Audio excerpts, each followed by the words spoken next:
Web of Conspiracy. Here is your host, Adam Webb.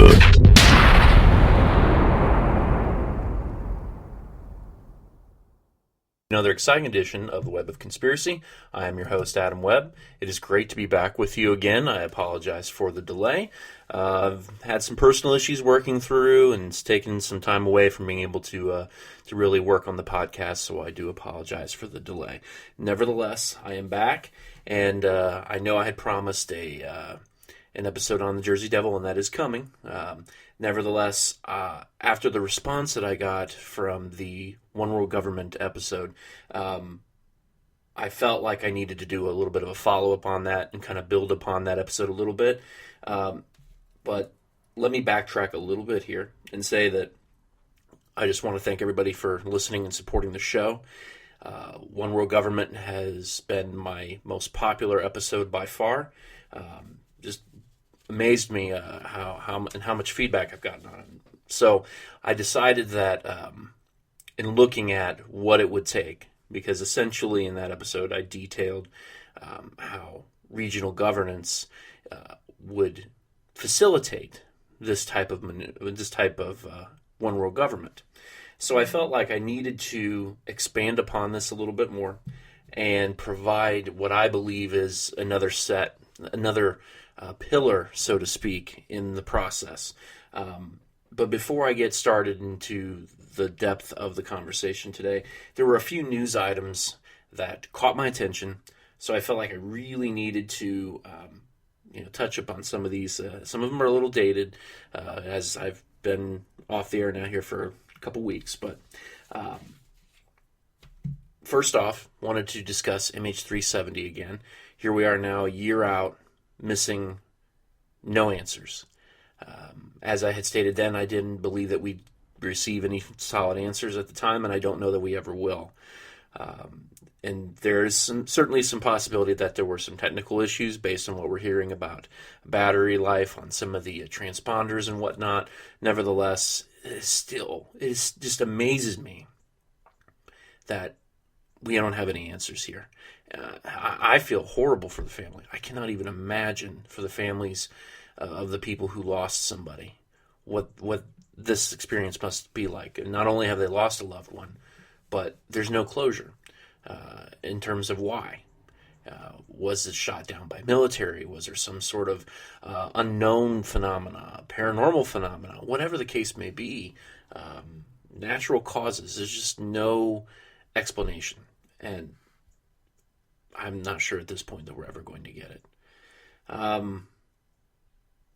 Also, in the news, two items that are fairly related to one another. The outgoing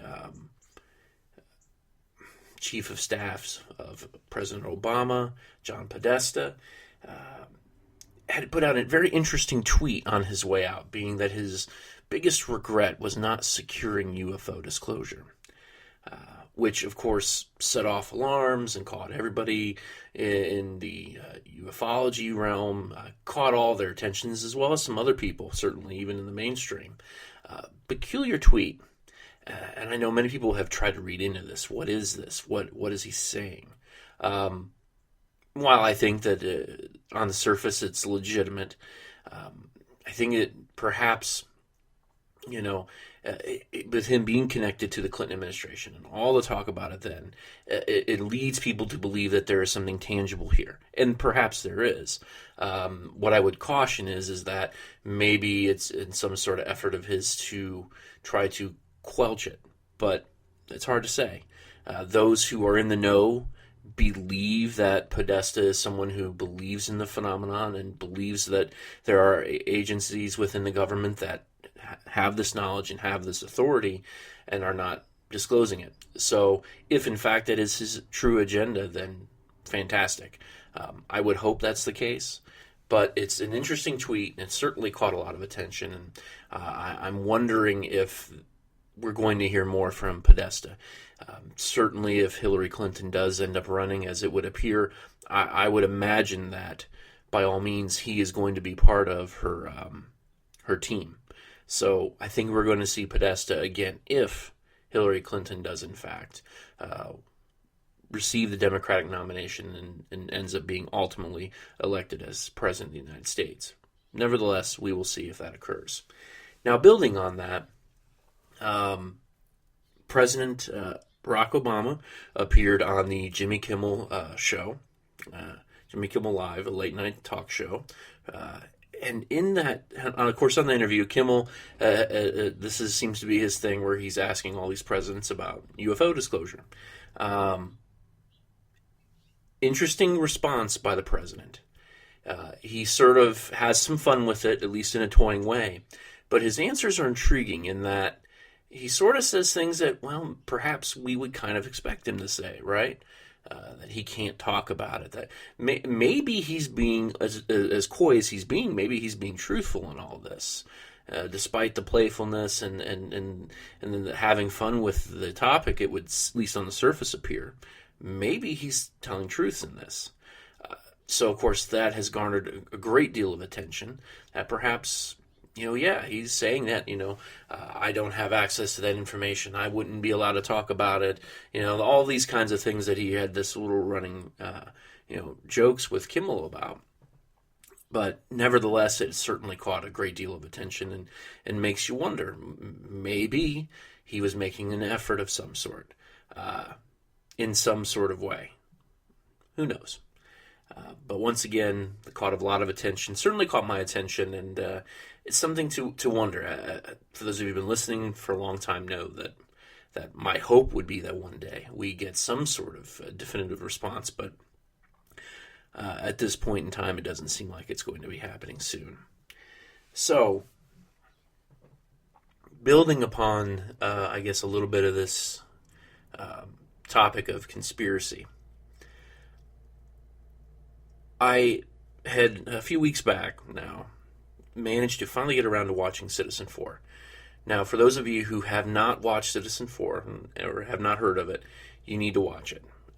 Regardless of how you feel about Edward Snowden, as it's a documentary film that detailed the events that led up to him turning over the information to key reporters that broke the news about the NSA spy programs, as well as United States surveillance of other countries and other political leaders across the globe, including Chancellor Merkel in Germany.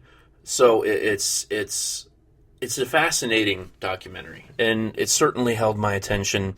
I was really... You kind of get a little bit of an idea of what sort of was going through Snowden's head, and certainly not all of it. Could not have been an easy thing, and I've had episodes in the past, certainly in the old program that I did, I discussed this at length. I don't know what we should consider Edward Snowden. On the surface, if you want to be very literal, he broke laws. He did things that he wasn't supposed to do. So there are those who feel justified in believing that he is a traitor. Likewise, there are people who believe that he is a freedom fighter, in that he risked everything to expose this insane network of surveillance. That while I think a number of people suspected, many still had no clue just how expansive this network was and what it entailed. Finding out that our cell phone conversations are being monitored, all of our emails are being monitored, all of our digital communications are being monitored.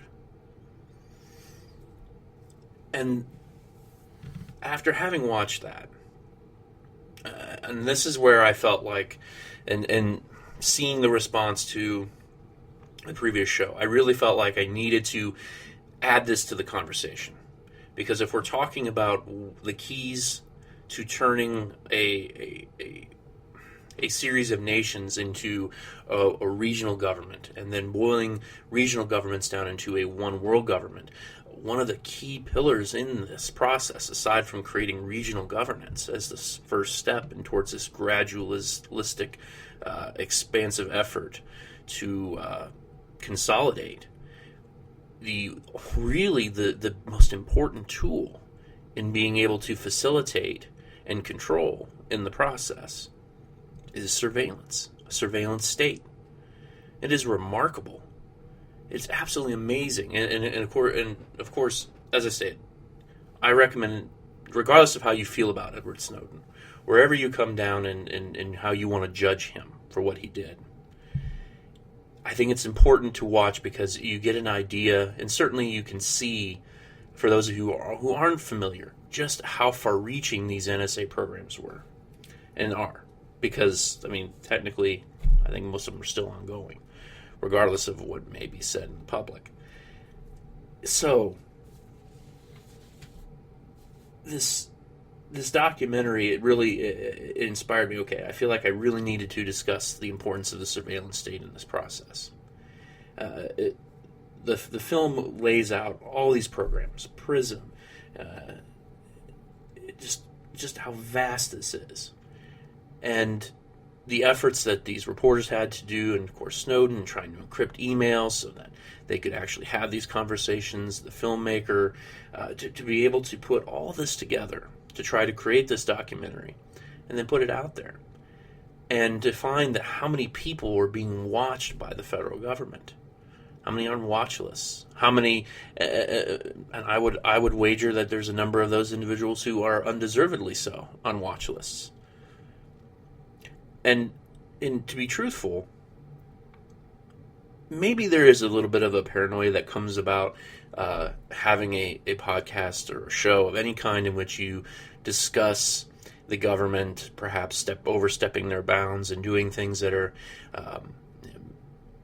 certainly perhaps immoral and certainly perhaps illegal in an effort to secure safety, all in the name of safety, right? And we're in the post 9/11 world. We're in a world in which we have sacrificed privacy. I've sacrificed privacy. Everybody, to a degree, has. And I think what we have to ask ourselves is, how comfortable are we with that? I mean, apparently we're fairly comfortable enough, right? Because we're still using our cell phones. We didn't stop using cell phone communication the moment we found out that our conversations were being monitored, did we? No. And I would imagine that there were many who didn't even care and didn't even really think twice when they were on a phone conversation or in an email. And I think that's a little unfortunate. And that speaks to why I believe that this is the second pillar in the process, how you create a one world government. You accustom people to being used to being watched. Now everybody sort of accepts it. We haven't railed against it. I mean, there's a small percentage who has. A small percentage who has said, I'm not okay with this. But the masses haven't. And there's no demonstrations in the street. Stop watching us. Stop reading my email. Well, why is that? Well, I think a number of people are comfortable with sacrificing their security sacrificing privacy for security. Maybe that's enough. But unfortunately, I'm not sure that that's entirely it. I can't help but feel like the reason that the sacrifices occurred is because it's comfort. We're just too comfortable. Man, we don't care. It doesn't change anything for most people, right? I'm just an average dude, average wife, average husband, average teenage kid, whatever. Just doing my thing. What the government does doesn't bother me. It doesn't matter to me. It doesn't affect me. And maybe for most, right now in this moment, it doesn't. But the concern that we need to have with this, and the reason why this needs to be an issue, why this should be talked about more, is that if there comes a time in which the pieces are put into place to make the move, to say, this one particular set of individuals or one individual has amassed enough concentration of power that they can force their will, then any efforts that we make to be able to resist it will be pretty much futile, right? We won't be able to organize. Any efforts to organize via the channels in which we are comfortable with organizing would be destroyed. And to give this some perspective, in the film Citizen 4, and then certainly in some comments since, Edward Snowden has made comments regarding, where would the LGBT movement be if government surveillance existed? It probably would have been destroyed. Now, I realize that there's some mixed feelings about that movement, and you're entitled to your opinions on those. But nevertheless, the idea that an effort to band together any group of people could be destroyed by government surveillance, it's kind of a scary thought. In this particular moment in time, most people, it doesn't seem to bother. What we need to be thinking about is 50 years from now, 100 years from now, when all of the pieces sort of fall into place and the government knows everything that we do at any given moment in time and begins building a picture of who we are based on what we do. And that's the big issue with the NSA right now. I mean, they know what we shop. They know what we buy online. They know what we internet search for. It's amazing to know that there are individuals that that they look for certain things, and they can build a set of data on your profile as to who you are based on some of those things that you've searched for or talked about. It's not a complete set, and perhaps it gives a flawed version of who you are, but that's what they see you as. That's what these government sources and individuals that work in intelligence see you as. Your data. Your data that depicts this individual as being like this, whether or not you really are or not. All of these tools put together could prevent any real organization in another 50 to 100 years. Social media is being monitored. Right now, yes, there are groups and they're meeting, and many of these groups, legitimate movements, legitimate efforts. Yes, there are terrorist groups out there. And that's the idea behind this, right? Is to be able to root out these terrorists, try to figure out how they're organizing, make it harder for them to organize, and intercept knowledge based on this data that they can uncover from these conversations. So, with this being the case, and we have permitted this much in an effort to maintaining our security, is it worth it? I mean, is it really worth it? In the short term, perhaps. Perhaps for many it would be. But when we talk 50 years from now, it may not be. No, I don't consider myself a fortune teller. I don't consider myself a psychic. I don't know that I can completely adequately predict. Now, that being said, there are different formulas, different scientific theories that go into trying to predict what's going to happen. And of course, there are many who, particularly if you've listened to one of my old podcasts on technology and the end of mankind, I discuss some of the concerns over the singularity, where man and machine become one, where we already have a lot of wearable technology. Now we have the watches, and soon it's only a matter of time before we start having technology embedded. And once that technology is embedded, what are we going to be able to do that's private? Nothing. You won't be able to use the bathroom without everybody knowing that you're using the bathroom. You won't be able to have sex without people knowing that you're having sex. There will be nothing that you will be able to do in your life that will be truly private. We are sacrificing our privacy. And for now, it seems relatively harmless. We still have most of our privacy. Well, the truth is, how private do we really have it? According to reports that we hear in terms of what surveillance drones are capable of seeing, they can see inside our homes. And of course, we have technology inside our homes that sees what we do.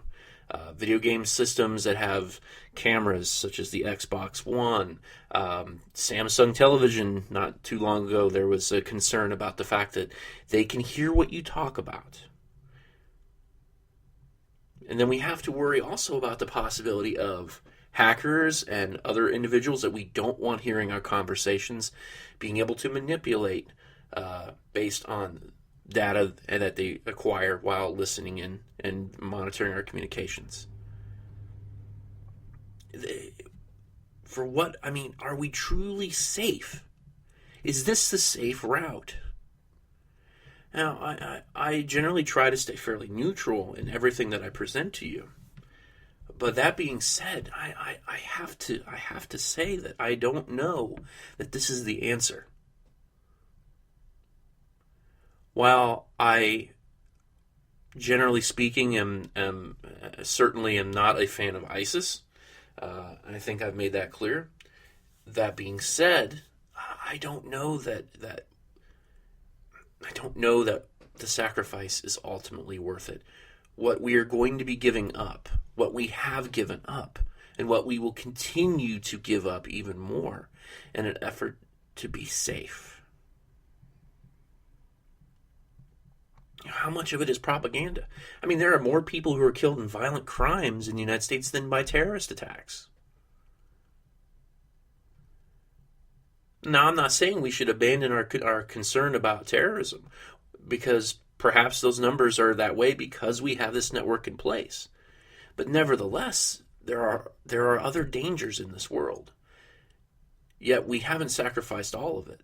Now, there are certainly those who are calling for a sacrifice of a number of our freedoms. Certainly, gun control being another one of those issues that seems to come up when we have these kinds of discussions.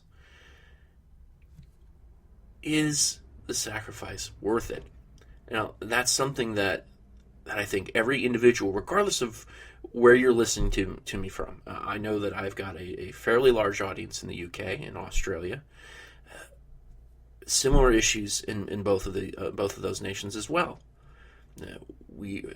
Western nations are having to deal with this decision.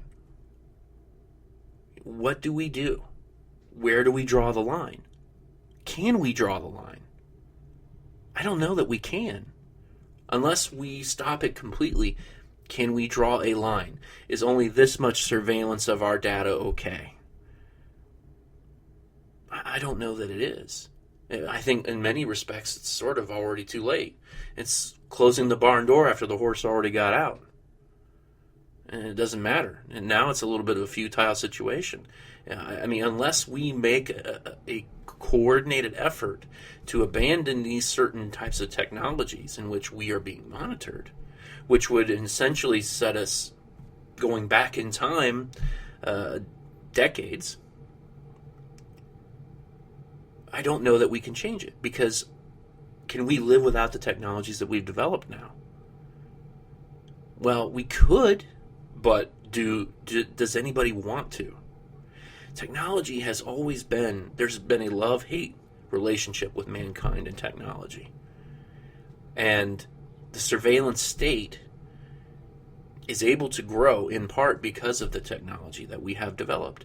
The technology used to make our lives easier, which it has in many ways, to make our lives better, which it has in many ways, has also made our lives much, much worse.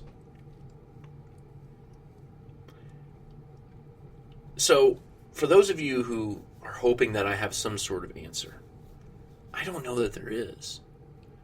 This is almost, in a sense, I don't know, a desperate plea for people to think about this at least a little bit. It seems like it was, in 2013 when all this blew up with Snowden, for a moment in time there was this one moment where it was an issue. And every now and again now, it'll pop up. But for the vast majority of us, we just don't care. It's not a big deal. It's worth it. And I wonder, with this show, I've asked myself, am I on a watch list because of some of the things that I say on this show? Because I speak out about some of the things that I disagree with the direction of our governance. I don't know that I am. I don't know that I have any evidence to suggest that I am, but I wonder. We've got millions. I mean, at least the last known count was over 1 million people on an FBI watch list. National Security was watching. NSA. So, I don't know how many people are now being carefully monitored for activities that perhaps seem to be against the current state of governance. There needs to be some sort of greater awareness. I don't know that we can change this. But what I do know is that we cannot completely abandon ways in which we have communicated in the past. We can't overlook the importance of the face-to-face meetings. And even then, there's no guarantee of security anymore between video cameras and audio listening devices. There's no way to really organize any sort of effort to say, we're not okay with this. Not without people knowing before it happens. Not without individuals within the government recognizing that, we have this particular group and they're going to organize a rally against surveillance, and what do we want to do about it? Do we want to squash it? Do we want to let them just go through the motions? I sort of feel like we're being placated a bit, and I think that we are. But it doesn't change anything. There just doesn't seem to be any real change. I don't know, that maybe I'm waxing poetic for some sort of world that can never exist. Maybe. Maybe this is inevitable. I certainly love technology. I wouldn't be able to do this right now without it. But in the same respect, do I love everything that has resulted as side effects, so to speak, of it? I don't know. There's remarkable promise in the future. And if we can learn how to harness some of this, we'll be able to. But in the same respect, we have the weight of the surveillance state, the second pillar, en route to a one-world government. It is protecting us. But that's just it. Under the guise of protection, we'll lose our freedom. That's and that is what each and every one of you listening to this podcast have to ask yourself. Now, let me make this clear. I'm not asking for revolution. I'm not asking for armed conflict. That's the last thing I'm asking. What I'm asking for is that we get involved, that you do everything from your power to try to organize groups of people, to lobby your congressmen, your representatives, regardless of where you're listening to try to put some pressure to at least minimize the surveillance state as much as we can. I realize what I'm saying. I know that most of you and many of you feel that it is a pretty powerless situation, and perhaps it is. Perhaps we really don't, in Western democracies, really have much power anymore. And if that's the case, there you go. That just proves my point. Losing power, losing steam, everything being surveilled, the emergence of regional government. If in fact there is any truth to a one world government conspiracy, if there's any truth to it whatsoever, these pieces are falling into place. So for years, these people were calling and discussing that this was going to happen, that these, in some cases, they're, these prophets or whatever the case, whatever they want to call or view themselves, that have been calling, saying this kind of thing is happening. Well, maybe the crazy ones have been right all along, right? I mean, maybe the ones who believe that this has been coming for years. I think I read a quote somewhere, and you'll have to bear with me as I try not to murder it. But I believe it's something to the effect that, everyone thinks you're crazy until they realize you're right. And, at least when it comes to some of the outrageous ideas, certainly throughout history, number of examples of inventors and scientists who were deemed crazy until they were proven right. So maybe there is something to this one world government conspiracy after all. Because if that's the case, between regional government and surveillance state, it would seem like everything's coming together for it. Well, that's what I have for you today. And by all means, I welcome your feedback. Drop me an email, webofconspiracy@gmail.com. You can always hit me up on Facebook as well and Twitter. I try to interact a little bit on there as much as I can. Certainly not as active as I'd like to be, but nevertheless. And if you're looking for other ways to listen, of course, there's the download through iTunes. Those of you who listen to Spreaker, you're through Spreaker. Thank you. It's awesome. I appreciate the feedback I get there, as well as Stitcher and a number of other formats now that the show is being aired on. So I just want to thank everybody for continuing to support the show, and hopefully, and you know, this One World Government series, I think I'm probably going to produce another episode later on here in a couple more weeks, because I think that there could be more added to this. But that's where I'm in terms of a third possibility, a third pillar, so to speak. But I'll leave you hanging with that. That being said, my goal is to have another episode here, probably within a week, maybe even sooner. For the Jersey Devil, which is long overdue at this point. So once again, thank you for your support, and I do appreciate it. So have a great week, and I'll be back with you again here soon.